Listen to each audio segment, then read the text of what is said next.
Hello everyone, my name is Raj. Welcome to my YouTube channel. In today's tutorial, we are going to see how to take a Photoshop file and import it into Unreal and use it as a material for the material designer in motion design. So this is part 2. This is where we were in part 1. If you have not checked it, please do see it. I will leave a link in the description. So before you move forward, quickly let's check a few things. Even if you are visiting this for the first time, like you're just watching part 2 so that you get to know what has happened, we will go to edit and go to plugins.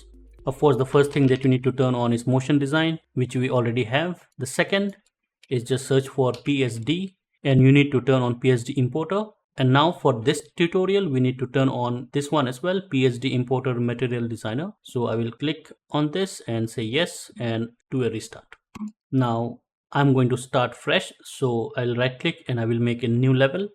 I will call this motion design material maybe, and I will call this PSD. Open it.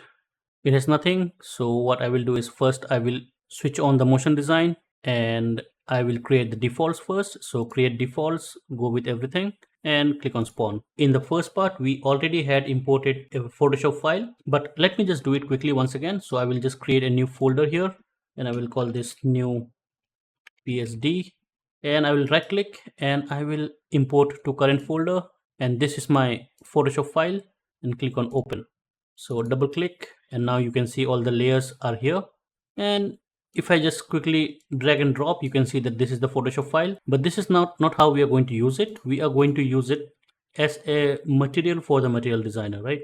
So what I'm going to do is, first of all, let me just save it, Ctrl Shift S, right click, and I'm going to create material from PSD document. So click on this and here is the material. Save this, Ctrl S. Quickly let me go to my motion design here and then select this 2D shape and a rectangle. I will draw a rectangle shape like this and I will click on align actors and just scale it up to view. Alright. And what I'm going to do is I'm just going to take this MD material that has been created. So this is not your usual material, right? This is a motion design material. So I'm going to take this and just drop it to this rectangle like this. So you can see that it has come as a texture, but it is a bit stretched. So I'm going to select the plane, which is rectangle, and I'm going to go to details and scroll all the way down to material, and here material UV. In the mode, I am going to change this to stretch to fit. So if I jump out of my motion design camera, I can see that it's just one single layer, right? Now, before we move forward, let's just quickly compare this to our Photoshop file and see if everything has been imported correctly. So let me just open Photoshop here and compare this, and you can see that everything looks fine except for the spikes. It's like the opacity in here, it's too much. So we will see how to reduce the opacity. But here, unlike part 1, you can see the overlay mode is working fine. It's only the opacity which is too much.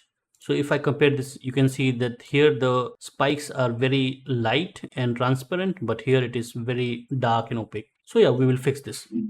So to fix this, I will just go to where my material is, which is this one, and I will just double click. And your material designer should open up. And here I will go to the emissive color. And here you can see you have all the layers that has come in from Photoshop. So if I go to, so this is my spikes, I believe. Yes, so that was my spikes. So I can just rename this if I want. I can click here and just call it spikes, S-P-I-K-S. I don't know why it's not showing up while typing, maybe some sort of bug. So all I need to do is I need to just reduce the opacity to something that is much more easier on the eye. So something like this, 0.5. So now you have all the Photoshop layers inside of your material designer, and if you play around, you can do whatever you want. So this tutorial is not about the material designer in specific. This was just to show you how to import a Photoshop file and how to convert that to a material for the material designer. You can play around and figure out what can be done. You know, for example, if I select this and I can just move it around, or I can select my dragon, even move it left and right, up and down. I can rotate it, all those things. For some reason, I'm not able to see the keyframes over here. Maybe that is the way it's supposed to be, or maybe Epic is going to fix it. But yeah, so this is how it is done. Do comment if I missed out something, or if you like it, just give me a thumbs up. Once again, thank you for watching. My name is Raj and I will see you in the next one.